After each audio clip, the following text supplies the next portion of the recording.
Alhamdulillah, mudah-mudahan nanti kita berharap Kesbangpol yang menjadi ujung tombak untuk menjadikan negeri ini adem, wilayah ini adem. Ini kan adanya di Kesbangpol, karena Kesbangpol lah yang diamanahkan untuk mengembangkan dan mengawasi jalannya ormas-ormas yang ada. Bapak Ibu sekalian yang dihormati, yang saya hormati, sebelumnya saya minta maaf, nanti setelah ini saya tidak bisa ikut sampai selesai karena kebetulan DPRD 2 hari ini mengadakan rapat kerja dengan SKPD yang ada sesuai dengan komisinya, ya, untuk rancangan pembangunan untuk tahun 2023. Jadi ini dipandang perlu, ya, maka saya tidak bisa ikut sampai selesai, ya. Namun acara ini juga merupakan bagian dari kegiatan pemerintahan yang harusnya juga diawasi oleh DPRD. Maka saya mewakili DPRD untuk hadir pada kesempatan acara pagi hari ini. Bapak Ibu sekalian yang dirahmati Allah Subhanahu wa taala.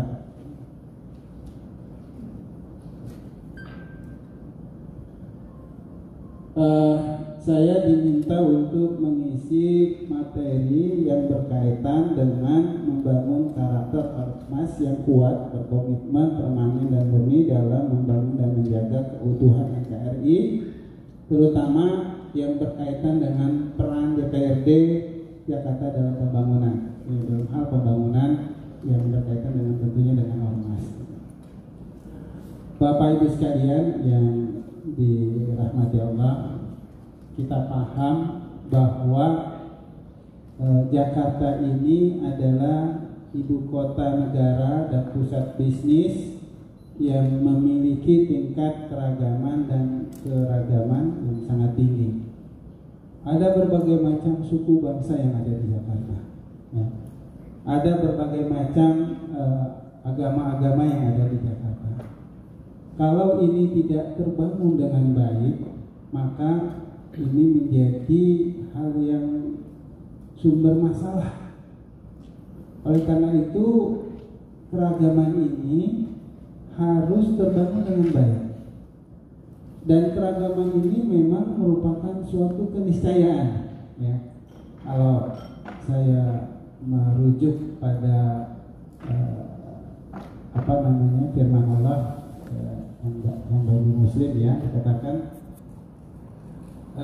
ya ayuhan nas inna khalaqnakum min dzakarin wa untha wa ja'alnakum syu'uban wa qabaila lita'arafu inna akramakum indallahi atqakum innallaha alimun khabir. Wahai manusia, ya, kita ini semua adalah himpunan organisasi-organisasi manusia. Inna khalaqnakum min dzakarin, sesungguhnya kami menjadikan kamu dari laki-laki dan perempuan. Min dzakari wa untha wa ja'alnakum syu'uban, dan aku jadikan kamu ini berbangsa-bangsa, bersuku-suku, wa qabaila lita'arafu. Firman-Nya mengatakan lita'arafu, untuk saling mengenal. Pengenalan kita ini bukan hanya pengenalan secara fisik, tapi juga pengenalan secara, ya, jasmani dan rohani, ruhiyahnya, ya, pengenalan hati dan juga pengenalan akli secara akal. Jadi kalau kita sudah mengenal secara jasmaninya, ya, pola pikirnya dan hatinya, insya Allah akan damai. Dan memang sudah berbangsa-bangsa, berbagai macam agama. Tapi kalau kita memahami ini, insya Allah akan terbangun dengan baik. Itulah yang dibangun oleh founding father kita. Zaman yang ketika kita mau merdeka sudah terbangun dengan baik. Oleh karena itu kita sebagai pewaris ini harus membangun. harus menjaga ini dengan baik. Di sini ada komandonya, Pak Eli, ya, untuk menjaga nih ormas-ormas yang ada, agar ormas-ormas yang ada ini mempunyai potensi peran yang baik untuk membangun negara ini, untuk menjaga NKRI ini, gitu. Ya, Bapak Ibu sekalian, DKI itu punya penduduk sekitar 10 jutaan, itu ya penduduknya. Kalau tambah lagi dengan luar yang kerja dari BSD, dari Tangerang, dari lokasi itu sekitar 15 juta lebih bahkan. Nah ini bisa menjadi potensi yang baik dan juga bisa menjadi potensi yang tidak baik kalau tidak dikelola dengan baik. Berikutnya, ya, Jakarta ya juga punya, tadi di situ ada gambar berikutnya, Pak.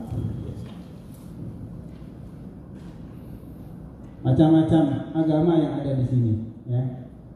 Agama Islam, agama Hindu, agama Kristen, ya. Kristen nanti juga dibagi-bagi, ya, Buddha dan Konghucu. Nah ini, ya. Nah ini juga potensi-potensi untuk membangun kalau terkoordinasi dengan baik. Singkatnya saja ya. Berikutnya, kita memahami bahwa di Jakarta ini banyak sekali ormas-ormas yang sudah ditampung, yang dikoordinir oleh Kesbangpol, ada sekitar 500-an ya, Pak Eli ya, sekitar 500-an. Tentunya ini banyak lagi yang belum, Pak. Banyak belum. Yang belum terdaftar. Ini kan yang sudah terdaftar nih. Yang belum terdaftar banyak lagi. Nah, karena banyaknya ormas-ormas ini, maka pemerintah Republik Indonesia ya juga mengeluarkan undang-undang tentang ormas. Ya. Dalam undang-undangnya diantaranya pasal 1 angka 1 Undang-Undang Nomor 17 tahun 2017 juga Perpu Nomor 2 tahun 2017 yang menjelaskan tentang pengertian ormas adalah organisasi yang didirikan dan dibentuk oleh masyarakat secara sukarela. Ya, saya kira Bapak Ibu membentuk organisasi ini bukan terpaksa, ya, pasti sukarela. Kenapa mau jadi ini? Dan juga nggak digaji. Saya yakin nggak digaji. Ada gajinya nggak Bapak? Nggak ada. Ya, ini karena ya sukarela, kesenangan gitu kan. Ya. Ada yang bergerak di bidang kemasyarakatan, sosial, ada yang bergerak di bidang keagamaan, ada yang bergerak di bidang kesehatan, macam-macam, sesuai dengan muyulnya, apa cenderungannya, gitu. Jadi ormas ini adalah dibentuk oleh masyarakat secara sukarela berdasarkan kesamaan aspirasi, kesamaan kehendak, kebutuhan, kepentingan, kegiatan, dan tujuan untuk berpartisipasi dalam pembangunan demi tercapainya tujuan negara kesatuan Republik Indonesia yang berdasarkan Pancasila dan Undang-Undang Dasar Negara Republik Indonesia 1945. Begitu kan Pak? Bu? Gitu kan? Nah ini tujuannya. Ya. Intinya kita untuk mengabdi, ya. Pengabdian kita kepada negara berarti pengabdian kita kepada Allah Subhanahu wa taala. Ya, Allah memerintahkan, ya, wa ma khalaqtul jinna wal insa illa liya'budun. Dan tidaklah diciptakan jin dan manusia kecuali untuk mengabdi kepada Allah Subhanahu wa taala. Pengabdian kita kepada Allah ya turunannya adalah pengabdian kita kepada negara, kepada bangsa. Inilah wujud dari kita bersama-sama kumpul di ormas-ormas ini. Ya. Bapak Ibu saya juga pengurus ormas juga, kan gitu kan. Pengurus yayasan juga. Ya, kita punya hati-hati yang mulia untuk membangun, membentuk masyarakat, membantu masyarakat. Oleh karena itu, ayo kita sama-sama bangun, ya. Kalau terkoordinasi dengan baik kan enak, gitu. Ini ormas banyak ini kalau terkoordinasi dengan baik kan insya Allah baik. Kita ini semuanya berada di jalan yang insya Allah kita yakini kebenarannya. Maka kebenaran ini harus diatur dengan baik. Ya, dalam hadis Rasul dikatakan al-haqqu apa hadis? Al-haqqu bila nizam. Imam Ali mengatakan al-haqqu bila nizam yaglibul batil bin nizam. Yang benar tanpa organisasi dikoordinasi akan dikalahkan oleh yang tidak benar. Oleh karena itu kita nih yang sudah berada di garis yang benar bersama-sama dalam organisasi ini, insya Allah kita akan mewujudkan NKRI ini. Mudah-mudahan insya Allah. Bapak Ibu yang dirahmati Allah SWT, tujuan ormas, ya, saya belum masuk pada peran dewan ya. Kita sedikit aja ngutip ya. Tujuan ormas pada pasal 5 Undang-Undang 17 tahun 2013 junto putusan MK 82/2013, yang pertama adalah meningkatkan partisipasi dan keberdayaan masyarakat. Bagaimana kita berpartisipasi? Saya yakin negara enggak semuanya mampu melayani masyarakatnya. Karena negara tidak mampu melayani semua masyarakatnya, maka Bapak Ibu membuat organisasi. Yuk kita bantu yuk dalam bidang kesehatan. Ya, di sini ada organisasi kesehatan, misalnya BSMI, apalagi macam-macam Pak. Ya kan? Yang di bidang sosial ada dompet duafa, ada dompet orang kaya, ada macam-macam lah kan gitu kan. Nah ini di bidang keagamaan tadi, dan Bapak Ibu semuanya bergerak. Nah, yang ngeluarin di bidang apa, Bu? Ini depan. Sri Kandi, Bu Sri Kandi KGR ya? Bukan? Pemuda Pancasila. Oh, Pemuda Pancasila. Nah ini kan untuk menjaga negeri ini gitu. Ya. Mudah-mudahan tujuan kita baik. Jangan sampai tujuan kita baik, akhirnya kita berantem sesama ormas. Ini yang terjadi. Oleh karena itu nih tugas peran Kesbangpol nih, agar jangan sampai terjadi gesekan. Mungkin tujuannya sama-sama baik, gitu kan? Tapi karena tidak ada koordinasi, maka terjadi gesekan-gesekan. Yang kedua, memberikan pelayanan kepada masyarakat, membantu masyarakat, menjaga nilai agama dan kepercayaan kepada Tuhan Maha Esa. Ini bagian bergerak di bidang keagamaan. Melestarikan dan memelihara norma, nilai, moral, etika, dan budaya hidup dalam masyarakat. Kemudian melestarikan sumber daya alam dan lingkungan hidup. Ada ormas-ormas organisasi yang berkaitan dengan masalah lingkungan hidup. Nah ini kita sama-sama berpartisipasi. Mengembangkan kesetiakawanan sosial, gotong royong, toleransi, kemudian menjaga, memelihara dan memperkuat persatuan dan kesatuan bangsa dan mewujudkan tujuan negara. Nah itu tujuan dari ormas. Fungsi ormas ini kita sedikit flashback, bukan mengajarkan Bapak Ibu lebih tahu tentang saya, ya. Tapi kita sama-sama, ya. Nanti ada masukan-masukan dari Bapak Ibu sekalian. Fungsi ormas. Yang pertama, menyalur kegiatan sesuai dengan kepentingan anggota atau tujuan organisasi. Pembinaan dan pengembangan anggota untuk mewujudkan tujuan organisasi. Menyalurkan aspirasi masyarakat. Bapak Ibu menjadi bagian dari kami di DPRD, menjadi saluran aspirasi. Nanti kalau ada masyarakat yang tidak mampu atau tidak terlayani dalam pembangunan, Bapak Ibu menyampaikan ke Dewan, silakan. Pak Nasrullah, saya mau menyampaikan aspirasi dari warga kami, dari masyarakat yang mengajukan kepada kami. Kenapa? Terjadi kekerasan pada anak-anak misalnya. Kan ini bagian dari tugas dan peran Bapak Ibu sekalian yang bergerak di bidang misalnya keluarga dan sebagainya. Ya. Pemberdayaan masyarakat. Kadang-kadang kita bisa membantu masyarakat melebihi dari pemerintah. Karena pemerintah pada hal yang terkecil nggak bisa mampu. Kan Bapak Ibu sekalian, kita ini hidup di dunia ini, ya. Hidup di dunia ini yang ditanya apa sih nanti? Apa? Memang kita apa yang kamu lakukan? Nasrullah, dulu kamu jadi anggota DPRD, apa yang kamu lakukan? Apa yang kamu lakukan? Bapak menjadi ketua ormas, apa yang Bapak lakukan? Ini yang penting buat kita. Kalau saya boleh mengutip dikatakan, Tabarakalladzi biyadihi mulku wa huwa ala kulli syai'in qadir, alladzi khalaqal mauta wal hayata liyabluwakum ayyukum ahsanu amala. Untuk dilihat amal-amal terbaik kamu. Pernahkah kita melakukan perbuatan yang kita bisa membantu seseorang yang itu menjadi kenangan buat dia? Itulah yang terbaik. Dan kita bisa membantu sesuai dengan talenta kita. Apa yang kita bisa lakukan di situ. Kalau kita sendiri nggak bisa, kita bersama-sama. Disinilah peran ormas kita bersama-sama. Ini bukan kuliah agama, tapi ya, yang berkaitan dengan peran kita, Bapak Ibu sekalian. Kemudian pemenuhan pelayanan sosial. Ini semua adanya di Bapak Ibu. Enggak mungkin Pak Eli bisa bantu secara langsung, enggak mungkin.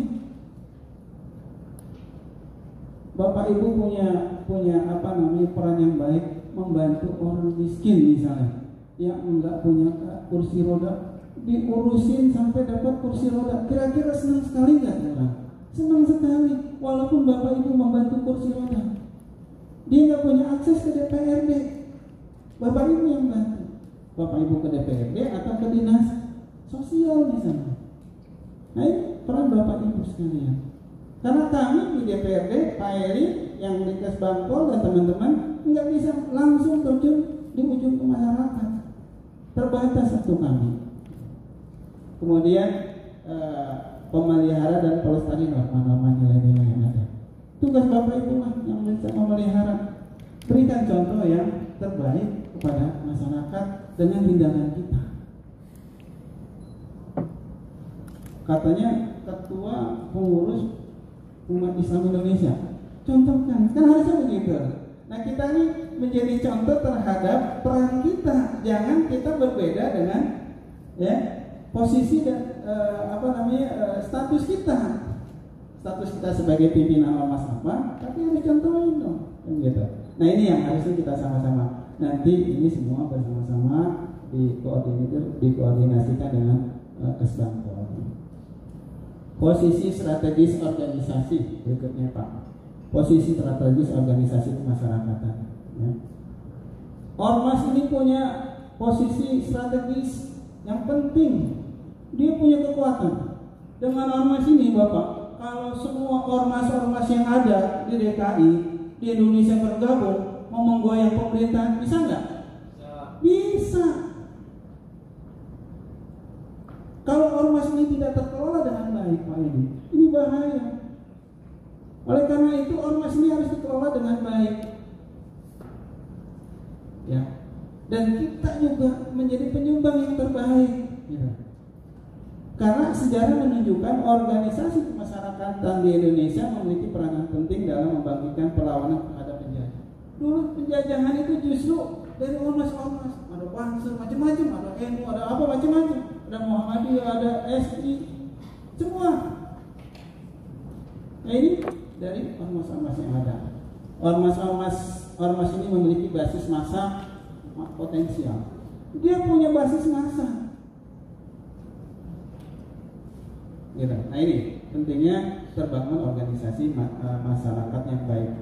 Kemudian ormas sebagai wadah penyalur aspirasi yang tadi saya sampaikan. Ormas berpotensi menjalin kerjasama dan kemitraan dengan lembaga pemerintahan dalam melaksanakan kegiatan di masyarakat. Saya yakin ormas ini banyak punya tujuan mulia, tapi kemampuannya terbatas, baik kemampuan SDM-nya maupun kemampuan materinya. Bapak Ibu sekalian, nanti kalau kita lihat peran DPRD dalam membangun masyarakat, dana hibah yang diberikan ke masyarakat, ya, itu cukup besar. Dia ada di lubang-lubang ini, saya kasih tahu. Lubang-lubang itu ada di Kesbangpol, ya. Kalau itu berkaitan dengan keagamaan, ada lubang-lubangnya, ya. Lubangnya maksudnya apa? Jalur-jalurnya, ya. Jalur-jalurnya itu ada di Biro Metal misalnya, ya. Kalau itu berkaitan dengan pendidikan, itu ada di Dinas Pendidikan. Bapak Ibu, anggaran KJP kita di 2019 saja, ketika saya masih di Komisi E, itu sudah mencapai 3,9 triliun KJP. Ditambah lagi dengan KJMU 500 miliar lebih. Kalau total 4 miliar itu tahun 2019. Di 2010, 2011,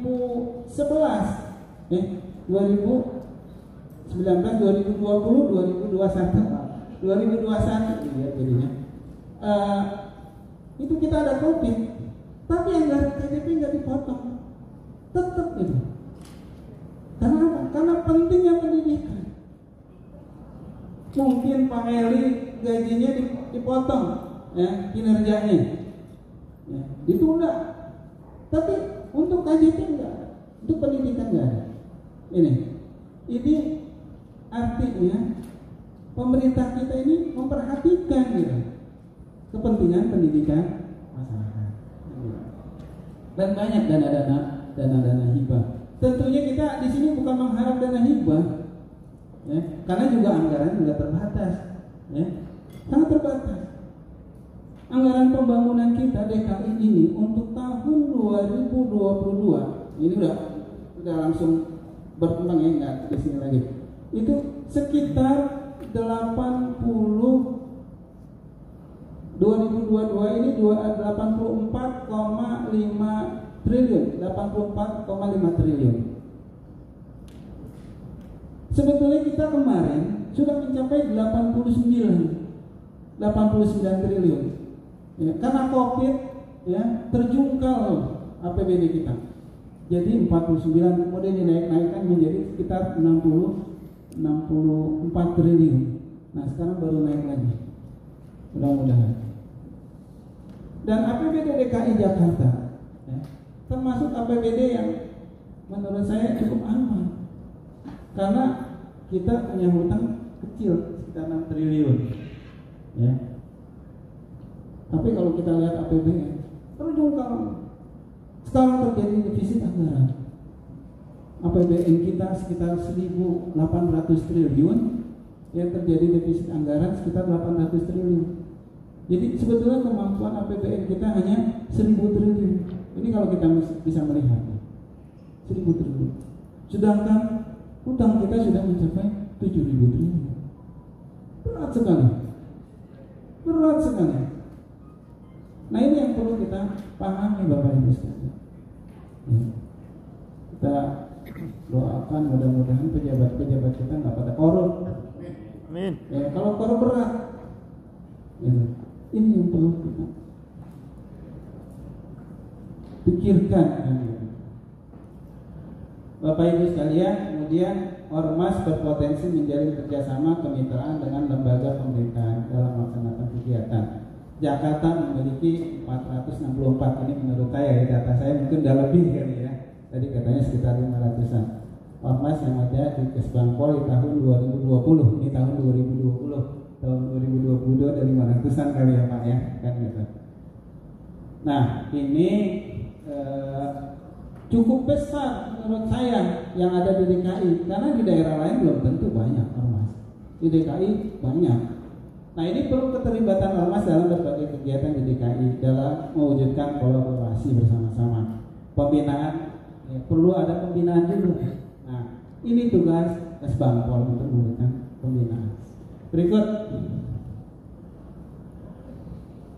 peran DPRD, ya, pertama memberikan peran sebagai peran legislasi, undang-undang.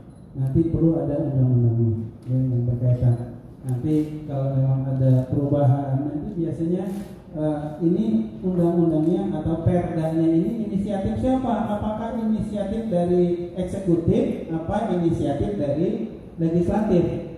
Ya. Nah, dengan kumpulnya ini kemudian ada masukan-masukan, Pak Kesbangpol, Pak Taufan, ini kita perlu ini perlu kerjasama. Nah, ini kayaknya pasal-pasal ini udah nggak perlu ini. Nanti disampaikan inisiatif dari eksekutif untuk menyampaikan, ya, undang-undang atau perda-perda. Kalau di DKI adalah perda-perda, ya. Kemudian peran anggaran, ada anggarannya berapa, nanti tanya Pak Topan. Nah, Pak Daniel ditanya ya.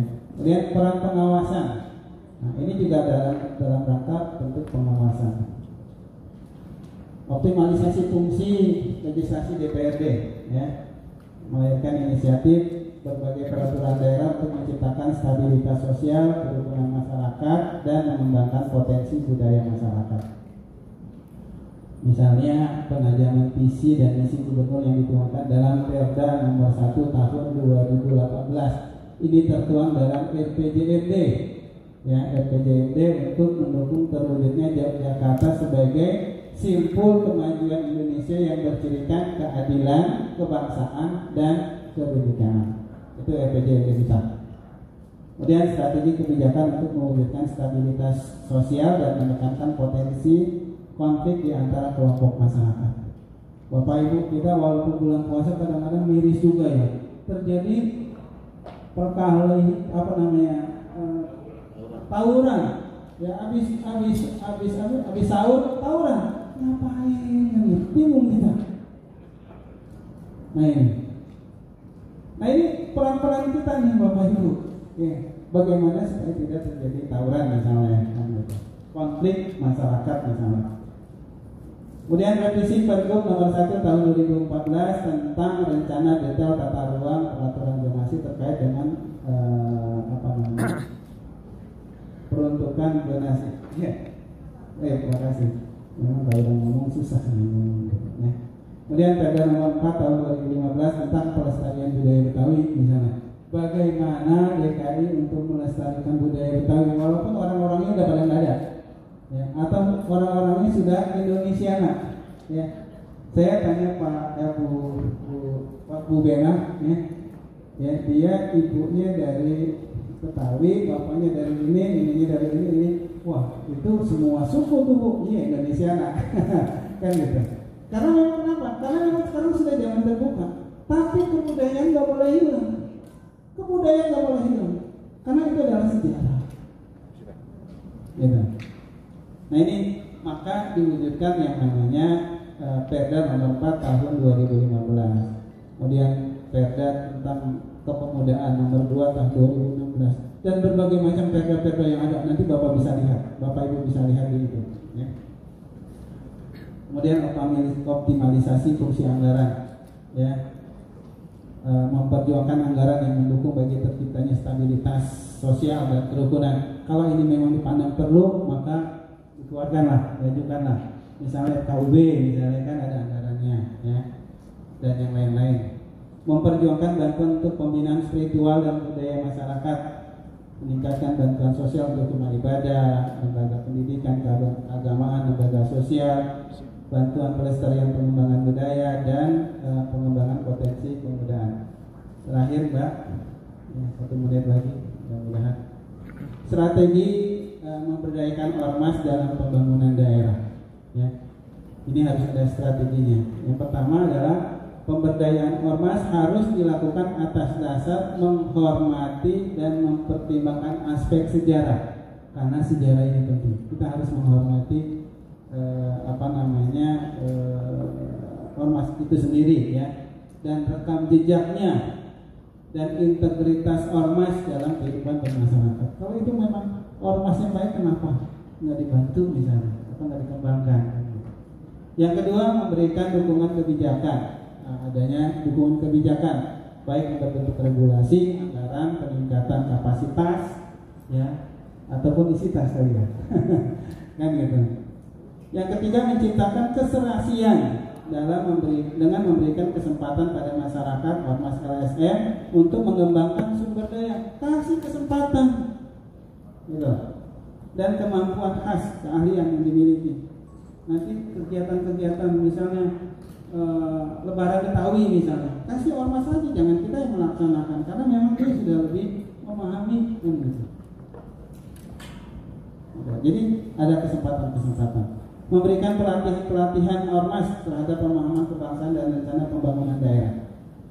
Ada pelatihan, termasuk juga pelatihan keahlian, karena di dinas-dinas lain juga ada pelatihan, misalnya UMKM, itu ada di pelatihan-pelatihan yang juga bisa diberikan kepada ormas-ormas yang memang terkait dengan tersebut atau yang membantu untuk kepentingan masyarakat.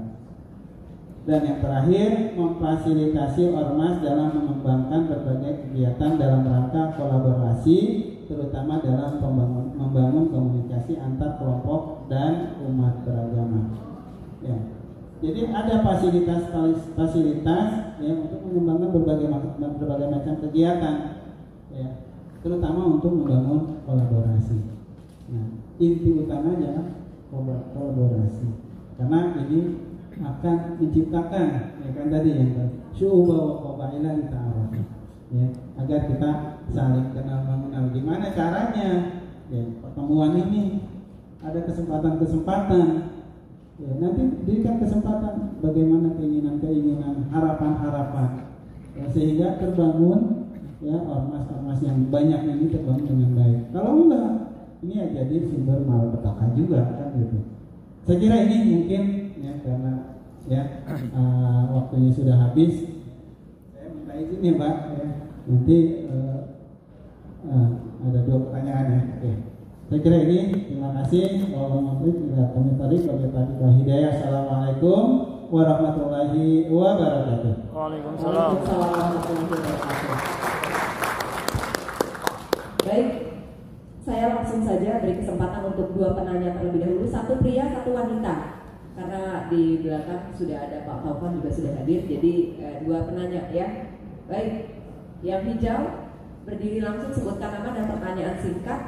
Karena yang hijau sudah ada yang mewakili. Perempuan dari yang lain, ini laki-laki dulu, silakan Pak. Baik. Satu sekali, tapi jangan dari organisasi sama Bu.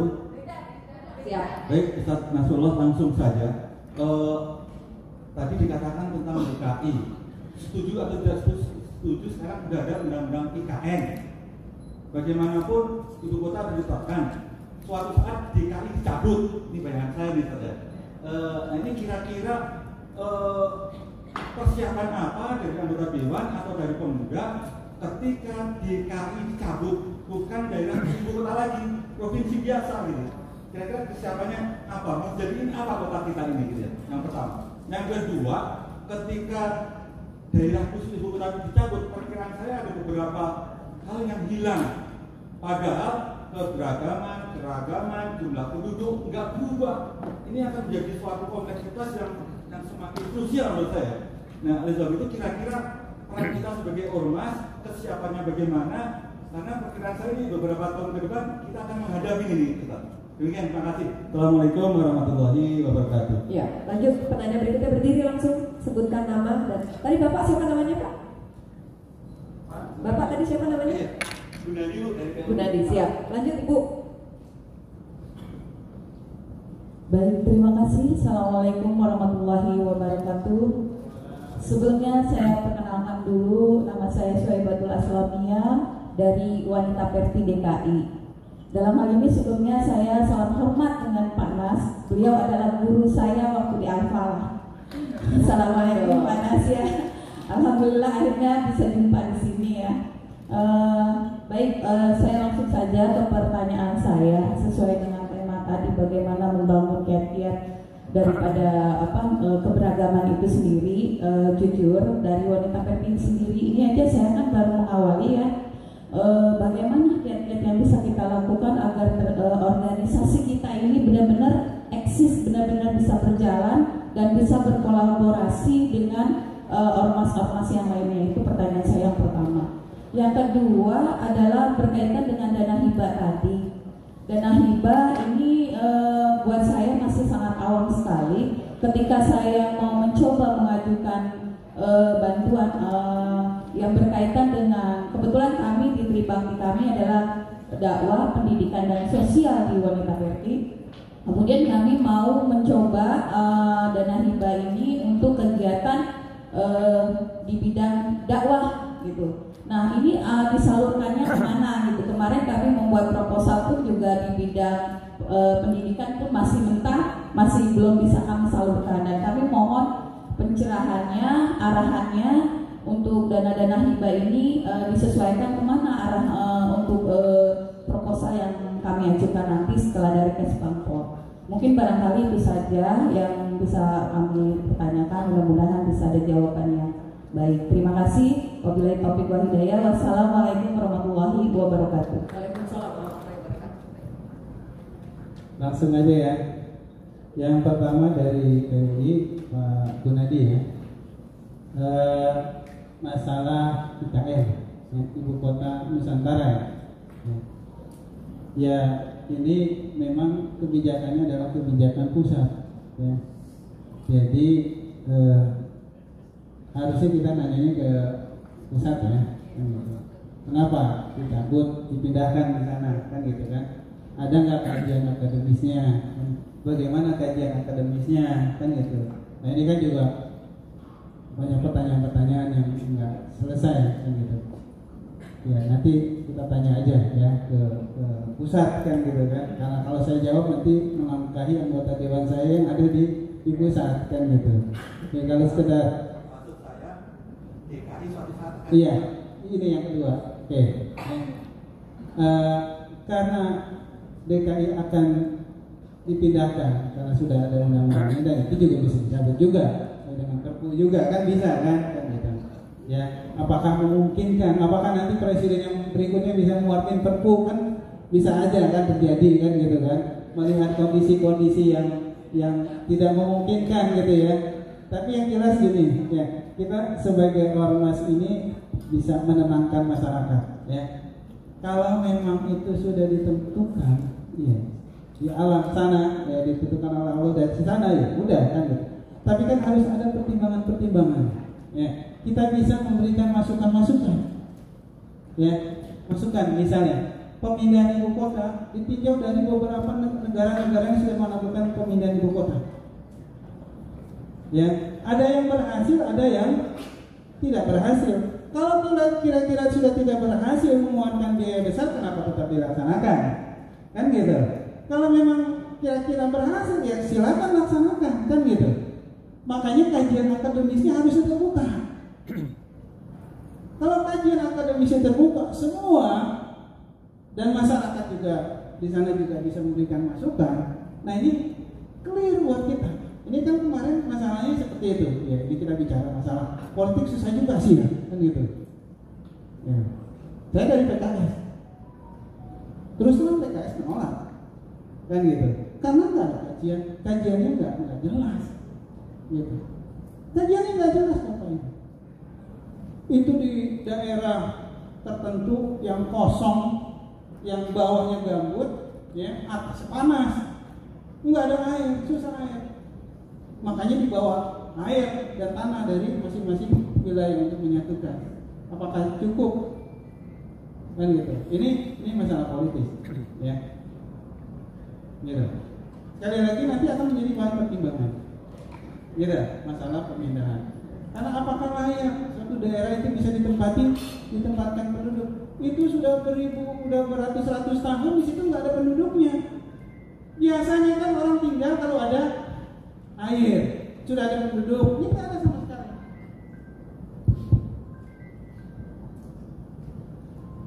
Sebentar.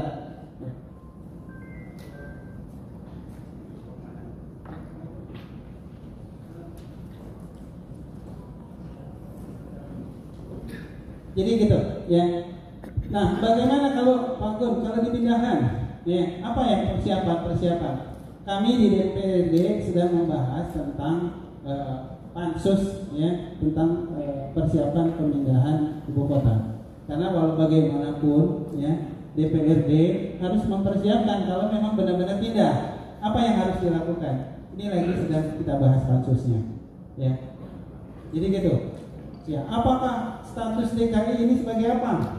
Kalau saya pribadi mengusulkan kalau memang benar-benar dipindahkan, jadikan DKI sebagai kota sejarah dan kota bisnis.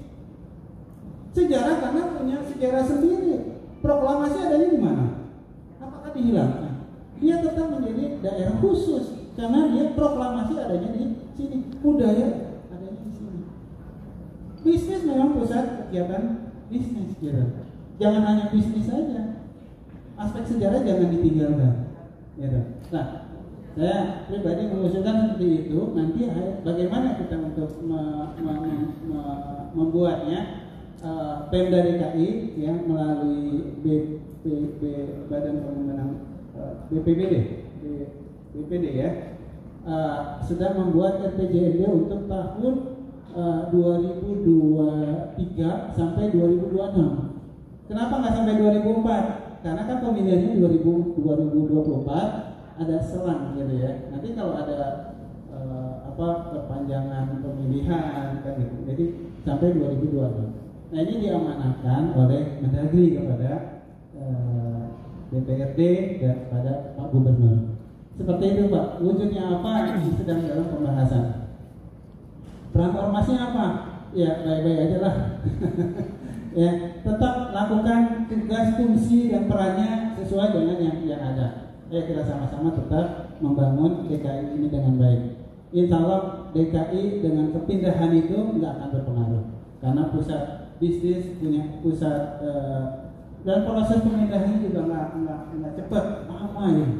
Gitu, apalagi daerah yang tandus yang nggak ada orangnya belum tentu juga. Dan banyak beberapa penyandang dana yang mau membantu pada narik diri semua, ya. Pada narik semua. Nah ini juga kebingungan pemerintah pusat. Ya ala kulli hal ya kita nggak berbicara masalah pusat seperti itu. Yang kedua. Suwaibah Islamiyah. Saya baru ingat saya punya murid ya. Alhamdulillah tidak ada yang jadi juga kan gitu. Saya ini sudah mengalami 3 dunia pendidikan. Saya ngajar dari tahun 1984 sampai 2000 ya. Kemudian saya juga masuk dunia perbankan ya, dari tahun 1995 sampai tahun 2009 terakhir pimpinan cabang ya. Nah sekarang saya masuk dunia politik ya, dari 2009 sampai sekarang ya, jadi begitu Pak Ibah ya. Jadi itu dulu ya, tapi saya nggak lepas dari dunia pendidikan. Saya masih berhubungan dengan kontak-kontakan dengan pengurus Al-Falah karena saya juga masih keluarga Al-Falah ya. Jadi sudah 3 dunia, tinggal 1 dunia yang saya belum. Dunia alam barzah. Ya, karena usia saya sudah 58. Nah, berkaitan dengan pertanyaannya bagaimana kiat-kiat ormas untuk berkolaborasi ya. Ya, kalau menurut saya yang penting kita menjalankan sesuai dengan tugas, fungsi dan peran kita. Kemudian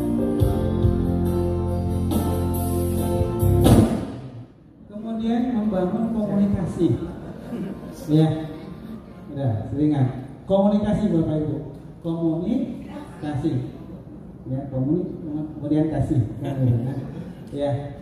Nah komunikasi ini penting. Komunikasi ini komunikasi yang harusnya bagus karena ya kalau saya panggil apa nih, adik ya. Adik Suhaibah dulu waktu itu diajarin ya di dalam Al-Quran ya selalu berkata kaulan ya, kaulan sakila, kaulan layyina, kaulan syadida, perkataan-perkataan. Kalau saya katakan perkataan itu adalah komunikasi yang baik. Kaulan sadida, perkataan komunikasi yang benar, yang berat. Kaulan lain yang komunikasi yang lembut, ya. Jangan mentang-mentang kita bagian keamanan galak-galakan, enggak juga. Ya. Jadi ada bentuk komunikasi. Nah komunikasi ini bisa diartikan lebih luas lagi, dan itu bukan hanya komunikasi verbal mulut, gitu. Komunikasi interaksi. Nah ini yang penting. Inilah akan terbentuk kolaborasi. Ya nanti jenderal lapangannya ada di Kesbangpol, ya, bagaimana lalu lintasnya kan gitu. Seperti itu, ya. Terakhir yang berkaitan dengan dana hibah. Memang ya, jangan sampai kita bangun ormas untuk kepentingan dapat dana hibah, ya. Ya, ini sangat naif menurut saya. Karena tujuan kita adalah membantu masyarakat. Kalaupun kita butuh, maka baru kita mengajukan, kan gitu kan, dengan kebutuhan tadi. Ya. Nah, bagaimana ada saluran-salurannya? Ya, yang untuk dakwah, ya, untuk kegiatan-kegiatan keagamaan melalui Biro Dikmental. Ya. Ya. Yang untuk sosial melalui Dinas Sosial. Ya. Gitu. Ada PAUD, ada macam-macam pendidikan nanti melalui Dinas Pendidikan. Ya. Untuk olahraga ada di spotnya di Dinas Olahraga. Ya, kepemudaan, olahraga dan kepemudaan ya Pak. Nah, gitu. Nah ini ya ada beberapa ya. Nanti komunikasi aja ya biar enak. Ya karena memang juga kita sangat terbatas. Kita kemarin ada dana hibah ya, baik yang bersifat militer, sosial, hampir dana hibah kita itu kalau saya lihat 3,6 triliun itu besar. Karena hibah dengan daerah penyangga kayak Bogor, Depok, Bekasi, itu kan kita harus kasih dana hibah. Kalau enggak sampah kita nggak bisa dikelola dengan baik gitu. Kita kebingungan juga buang sampah. Habis lebaran kemarin coba numpuk-numpuk. Gitu. Itu kita harus kasih dana hibah gitu untuk membantu itu. Gak mungkin kita ceburin di laut. Ya. Mungkin sekali-kali memang terus aja reklamasi gitu, reklamasi yang khusus buat sampah. Saya bermimpi nanti sampah itu ya asal nggak mengurangi pencemaran laut, nanti diolah kayak di Jepang. Di Jepang itu ada daerah tanah yang diproses dari sampah-sampah kemudian dicampur dengan yang lain akhirnya jadi pulau tersendiri kan gitu. Karena DKI sudah kesulitan masalah sampah, belum masalah lain. Nah ini tugas-tugas kita bersama. Saya kira itu ya. Terima kasih Bu moderator, mudah-mudahan ini memberikan inspirasi dan manfaat buat kita semua. Wallahu muwaffiq ila aqwamit thoriq wal hidayah. Assalamualaikum warahmatullahi wabarakatuh. Waalaikumsalam warahmatullahi wabarakatuh. Ini Bapak mau lanjut, masih ada acara? Mau lanjut? Oh gitu. Mau minta izin lanjut karena masih ada jadwal berikutnya. Harusnya tadi 4 penanya, tapi karena ada jadwal baiklah seperti itu ya. Ya, Bapak Ibu hadirin sekalian, sambil applause untuk Pak Nasrullah. Terima kasih.